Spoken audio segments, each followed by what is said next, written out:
Jio ഹോട്ട്സ്റ്റാറിൽ successful ആയിട്ട് run ചെയ്യുന്ന ഒരു ഷോ ആണല്ലോ നമ്മുടെ റോസ്ലിൻ, നമ്മുടെ മലയാളം വെബ് സീരീസ് ആയിട്ടുള്ള റോസ്ലിൻ. അതിൻ്റെ 6 എപ്പിസോഡും കണ്ടു. ഫസ്റ്റ് ഇനീഷ്യലായിട്ട് പറയാനുള്ള കാര്യം എന്താണെന്ന് ചോദിച്ചാൽ, ഒരു ത്രില്ലർ ജോണറിൽപ്പെട്ട ഒരു പരിപാടിയാണ് നമ്മുടെ ഈ റോസിൻ്റെ കഥ, അതിൻ്റെ കഥാ പശ്ചാത്തലവും കാര്യങ്ങളുമൊക്കെ. ഇത് കണ്ടപ്പം എനിക്ക് പേഴ്സണലി ഫീൽ ചെയ്ത കാര്യം എന്താണെന്ന് ചോദിച്ചാൽ, ഞാനിപ്പോൾ ആദ്യത്തെ എപ്പിസോഡ് കണ്ടു കണ്ടു കഴിഞ്ഞിട്ട് നമ്മളെല്ലാ നല്ല ഇൻട്രസ്റ്റിംഗ് ആയിട്ടുള്ള എല്ലാ സീരീസും കാണുന്നത് പോലെ തന്നെ ആദ്യത്തെ എപ്പിസോഡ് കണ്ടതിന് ശേഷം പിന്നെ എനിക്ക് നടത്താൻ പറ്റിയില്ല. ഞാൻ അതിനുശേഷം അരമണിക്കൂർ പതുക്കെ സമയമെടുത്ത് ഒരു 2 ദിവസം കൊണ്ട് അത് മൊത്തം തീർത്തു.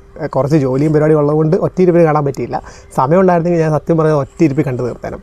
നല്ല ഇൻട്രസ്റ്റിംഗ് ആയിട്ടുള്ള സീരീസ് തന്നെയാണത്. ഒരു ത്രില്ലർ ജോണറിൽ പെട്ടിട്ട് ഉള്ളൊരു പരിപാടിയാണ്. ഒരു ഇൻവെസ്റ്റിഗേഷൻ ത്രില്ലർ എന്നൊക്കെ വേണമെങ്കിൽ പറയാൻ പറ്റുന്നൊരു പരിപാടിയാണ്. പക്ഷേ ഇതിൻ്റെ തുടക്കം ഭയങ്കര ഇൻട്രസ്റ്റിംഗ് ആണ്. ഇപ്പം ഫസ്റ്റ് തന്നെ നമ്മുടെ റോസിൽ എന്ന് പറഞ്ഞ സെൻട്രൽ ക്യാരക്ടറിനെ, പ്രോട്ടോഗോണിസ്റ്റ് ആയിട്ടുള്ള ക്യാരക്ടറിനെ ഇൻട്രൊഡ്യൂസ് ചെയ്തുകൊണ്ടാണ് സീരീസ് ആരംഭിക്കുന്നത് തന്നെ.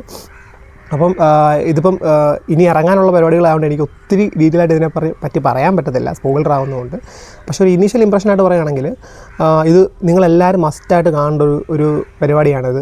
അരമണിക്കൂറേ ഉള്ളൊരു എപ്പിസോഡ്. അപ്പം എന്തായാലും നമുക്ക് നിങ്ങൾ എത്ര തിരക്കുള്ള ആൾക്കാരാണെങ്കിൽ പോലും നമുക്കൊരു അരമണിക്കൂർ ഒരു ദിവസം സ്പെൻഡ് ചെയ്തിട്ട് കാണാൻ പറ്റുന്ന നല്ലൊരു മസ്റ്റ് വാച്ച് സാധനമാണ് റോസ്ലിൻ. അപ്പം എനിക്കിതിനെപ്പറ്റി കണ്ടപ്പോൾ തോന്നിയ ഏറ്റവും ബെസ്റ്റ് പാർട്ട് എന്താണെന്ന് ചോദിച്ചാൽ ഈ റോസിലിൻ്റെ പെർഫോമൻസ് ആണ്. ശരിക്കും അത് റോസിലിനായിട്ട് അഭിനയിക്കുന്ന പെൺകുട്ടിയുണ്ട്, അവർ ചെയ്യുന്ന പെർഫോമൻസ് ഉണ്ട്. ആ കുട്ടി ചെയ്യുന്നത് ഭയങ്കര രസമാണ്. അതായത് നല്ല ഡെപ്തിൽ ചെയ്യേണ്ട ഒരു പരിപാടി. ഇതിനകത്തേക്ക് ഈ റോസിൽ എന്ന് പറയുന്ന ക്യാരക്ടറിന് ഒരുപാട് ബാക്ക് സ്റ്റോറീസ് ഉണ്ട്, ഒരുപാട് ക്യാരക്ടർ ആർക്കുണ്ട്. അപ്പം ഓൾറെഡി ഈ കഥാപാത്രം കടന്നു പോകുന്ന ഒരു മെൻ്റൽ സ്റ്റേറ്റ് ഉണ്ട്. ആ മെൻ്റൽ സ്റ്റേറ്റിനെയും എല്ലാം ഭയങ്കര രസമായിട്ട് ആ കുട്ടി ചെയ്തു വെച്ചിട്ടുണ്ട്.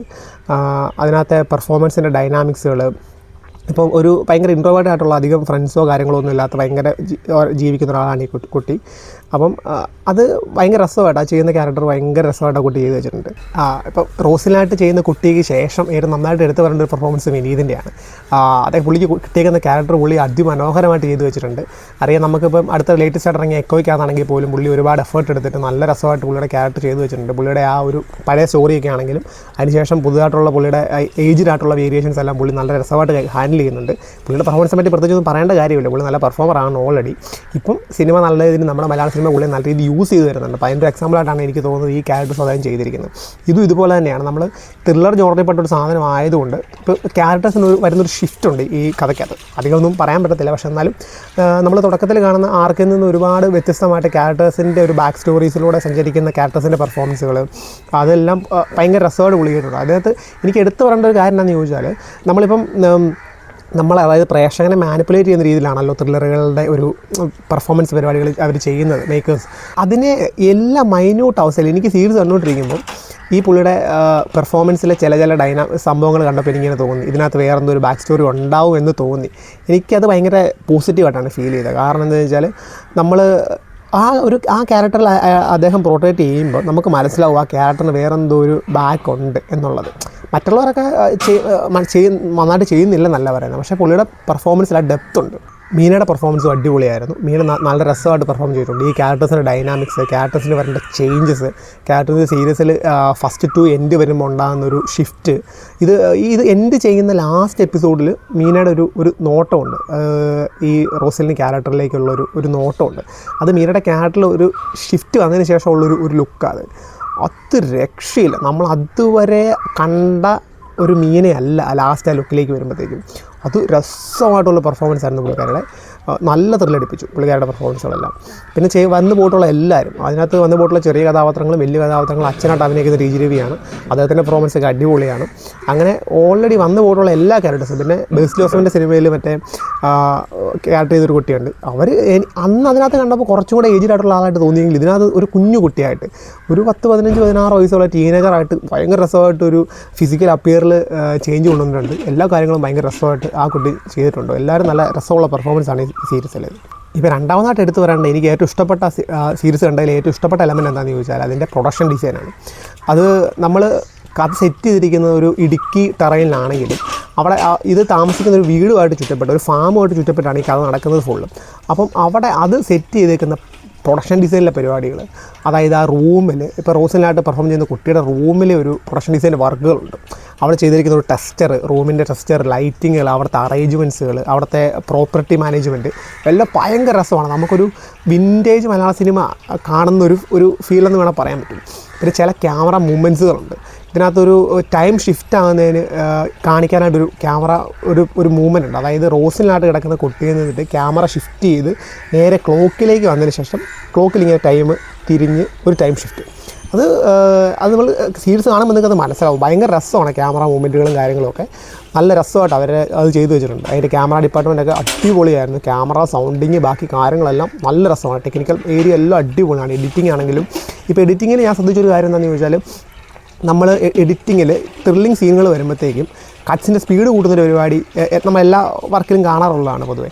പക്ഷേ ഇതിനകത്ത് ഞാൻ ശ്രദ്ധിച്ച സമയത്ത് ഇത് ചില ടൈമിൽ ഇത് സ്ലോ മോഷനിലാണ് പോകുന്നത്.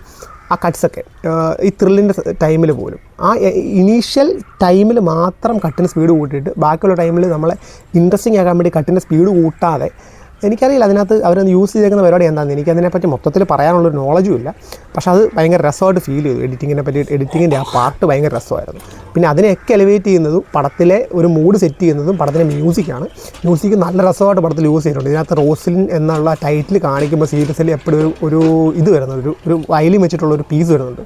അത് അടിപൊളിയാണ്. എനിക്കത് ഒരു നല്ല സ്റ്റാൻഡേർഡ് സാധനമായിട്ട് ഇഷ്ടപ്പെട്ടു. നല്ല രസമാണ്, കേൾക്കാൻ നല്ല രസമാണ്. ആ സീരിയസുമായിട്ട് നല്ല രീതിയിൽ നീതി പുലർത്തുന്ന ഒരു അടിപൊളി BGM തന്നെയാണ് ആ സാധനം. പിന്നെ ഇതിനകത്ത് മെയിനായിട്ട് നമ്മുടെ ഒരു ക്യാരക്ടറുണ്ട്, നമ്മുടെ കുറച്ച് മിസ്റ്റീരിയസ് ആയിട്ട് വരുന്ന നമ്മുടെ, എനിക്ക് ആക്ടറെ പേര് സത്യം പറഞ്ഞാൽ അറിയില്ല, അത് സോറി, അത് പുള്ളിയുടെ പേര് അറിയത്തില്ല പറയാനായിട്ട്. പക്ഷേ ഒരുപാട് സിനിമകളിൽ കാണുന്നതാണ്. പുള്ളി അടിപൊളി പെർഫോമൻസാണ്. ഒരു പച്ചക്കണ്ണാണ് പുള്ളിയുടെ ഒരു മെയിൻ ഹൈലൈറ്റ്. നല്ല രസമായിട്ട് പുള്ളി ചെയ്തിട്ടുണ്ട്. പുള്ളിക്ക് ഈ പറയുന്ന പോലെ ഈ സീരീസിൽ എല്ലാ ക്യാരക്ടേഴ്സിനും മൊത്തത്തിലൊരു ഷിഫ്റ്റ് ഉണ്ട്. നമ്മൾ തുടക്കത്തിൽ കാണുന്ന കഥാപാത്രത്തിൻ്റെ ആർക്കിൽ നിന്നും നല്ല രീതിയിലുള്ള ഷിഫ്റ്റ് വരുന്നുണ്ട്. ഈ ഷിഫ്റ്റ് എല്ലാവരും അടിപൊളിയായിട്ട് മാനേജ് ചെയ്തിട്ടുണ്ട്, ചെയ്യുന്ന എല്ലാ ക്യാരക്ടേഴ്സും. അതെനിക്ക് തോന്നുന്നത് നല്ലൊരു ഡയറക്ടർക്ക് മാത്രമേ അത് കോർഡിനേറ്റ് ചെയ്യാൻ പറ്റുള്ളൂ. കാരണം അതിനകത്ത് ഞാൻ പറഞ്ഞില്ല, വിനീതേട്ടൻ്റെ പെർഫോമൻസിലാണെങ്കിലും, റോസിലായിട്ട് അഭിനയിക്കുന്ന ക്യാരക്ടറിൻ്റെ പെർഫോമൻസിലാണെങ്കിലും, മീനയുടെ ക്യാരക്ടറിൻ്റെ പെർഫോമൻസിലൊക്കെ ആണെങ്കിലും, ഇത് ഷൂട്ട് ചെയ്ത് ഏത് ഓളിലെന്നറിയില്ല, പക്ഷേ ആ ക്യാരക്ടേഴ്സിൻ്റെ ഷിഫ്റ്റ് ഭയങ്കര രസമായിട്ട് ഇവരത് പോർട്രേറ്റ് ചെയ്തിട്ടുണ്ട്. ഭയങ്കര രസമായിട്ട് നമുക്ക് നല്ല വിശ്വസനീയമായിട്ട് നമ്മളെ ത്രില്ലടിപ്പിക്കുന്ന രീതിയിലും ഭയങ്കര അടിപൊളിയായിട്ട് അവരത് പോർട്രേറ്റ് ചെയ്ത് വെച്ചിട്ടുണ്ടെന്നുള്ളതാണ്. എനിക്കത് നല്ല പണി അറിയാവുന്ന ഡയറക്ടറാണ്. അതുകൊണ്ടാണ് ഈ സാധനം നല്ല രസമായിട്ട് വന്നിരിക്കുന്നത്. പിന്നെ ഈ സീരീസിൻ്റെ ഏറ്റവും ഹൈലൈറ്റ് ഏരിയ അതിൻ്റെ സ്ക്രിപ്റ്റാണ്. കാരണം എന്താണെന്ന് ചോദിച്ചാൽ, ഞാൻ പറയാം, നമ്മളെ ഒരു ത്രില്ലർ ജോണറിൽപ്പെട്ട ഒരു സാധനത്തിൽ നമ്മളെ മാനിപ്പുലേറ്റ് ചെയ്യുന്ന ഒരു പരിപാടി എല്ലാ വർക്കിലും ഉള്ളതാണ്. ഇത് ഗംഭീരമായിട്ട് അവർ ചെയ്തു വെച്ചിട്ടുണ്ട്. തുടക്കത്തിൽ നമ്മൾ കാണുന്ന അവിടുത്തെ വേൾഡ് ബിൽഡിങ്, അവിടുത്തെ കാര്യങ്ങൾ എല്ലാം നല്ലൊരു ബ്രില്യൻ സ്ക്രിപ്റ്റ് ഇല്ലെങ്കിൽ ഇത്ര അടിപൊളിയായിട്ടൊരു സീരീസ് ഉണ്ടാക്കാൻ പറ്റുമെന്ന് എനിക്ക് തോന്നുന്നില്ല. ഇതിൻ്റെ എഴുത്തുകാരൻ ആരാന്ന് എനിക്കറിയില്ല, അയാളുടെ പേര് ഞാൻ നോട്ട് ചെയ്തിട്ടില്ല. പക്ഷേ രസമുണ്ട്, സംഭവം അടിപൊളിയാണ്, സൂപ്പറാണ് സാധനം. എനിക്ക് തോന്നുന്നു ഇനീഷ്യലി ജിത്ത് ജോസഫ് എങ്ങാണ്ടാണ് ഈ പരിപാടി റൺ ചെയ്യുന്നത്. അപ്പോൾ എനിക്ക് തോന്നുന്നത് അതുകൊണ്ടായിരിക്കാം അദ്ദേഹത്തിൻ്റെ ഇൻഫ്ലുവൻസ് ഉണ്ടാവും. പക്ഷേ ഇതിൻ്റെ സ്ക്രിപ്റ്റ് ഗംഭീര സ്ക്രിപ്റ്റാണ്. ഗംഭീര സ്ക്രിപ്റ്റ് എന്ന് പറഞ്ഞാൽ ഗംഭീര സ്ക്രിപ്റ്റ്. അതായത് നമ്മളെ നല്ലൊരു സ്ക്രിപ്റ്റിലും നല്ലൊരു വർക്കിനും നമ്മളെ മാനിപ്പുലേറ്റ് ചെയ്യാൻ പറ്റും. നമ്മൾ പ്രേക്ഷകനായിട്ടിരിക്കുമ്പോൾ നമ്മളെ നമ്മുടെ വൈകാരികതകളെ മാനിപ്പുലേറ്റ് ചെയ്യാൻ പറ്റുന്ന രീതിയിലേക്ക് ബ്രില്യൻ്റായിട്ട് ഉണ്ടാക്കി വെച്ചിരിക്കുന്ന ഒരു സ്ക്രിപ്റ്റ്, നല്ല ഡയറക്ഷൻ, ടെക്നിക്കൽ ഫീൽഡിലെ നല്ല ക്യാമറ, അതിൻ്റെ ലൈറ്റിംഗ് ആണെങ്കിലും പെർഫോമൻസ് ആണെങ്കിലും പ്രൊഡക്ഷൻ ഡിസൈൻ്റെ വർക്കുകൾ, എഡിറ്റിങ്, മ്യൂസിക് എല്ലാം നല്ല ഗംഭീരമായിട്ട് ചെയ്തു വെച്ചിരിക്കുന്ന ഒരു നല്ല വർക്കാണ്. എസ്പെഷ്യലി നല്ല പെർഫോമൻസാണ് ഈ സീരീസിൽ. നിങ്ങൾക്ക് സമയമുണ്ടെങ്കിൽ അല്ലെങ്കിൽ നിങ്ങൾ മസ്റ്റായിട്ട് കണ്ടിരിക്കേണ്ട അടിപൊളി നല്ലൊരു സീരീസാണ്. നിങ്ങൾ കണ്ടു കഴിഞ്ഞാൽ ഒരിക്കലും നിങ്ങളുടെ സമയം നഷ്ടപ്പെടുത്തില്ല. ഒരിക്കലും നിങ്ങൾക്കൊരു ബാഡ് അനുഭവം തോന്നാത്ത നല്ലൊരു എക്സ്പീരിയൻസ് ഉള്ള നല്ലൊരു മലയാളം സീരീസാണ് റോസ്ലിൻ. എന്തായാലും നിങ്ങൾ കാണുക. നിങ്ങളുടെ വിലയേറിയ അഭിപ്രായങ്ങൾ കമൻറ്റ് ബോക്സിൽ രേഖപ്പെടുത്തുക. വീഡിയോ പറ്റിയുള്ള അഭിപ്രായങ്ങൾ കമൻറ്റ് ബോക്സിൽ രേഖപ്പെടുത്തുക. അപ്പം ബൈ.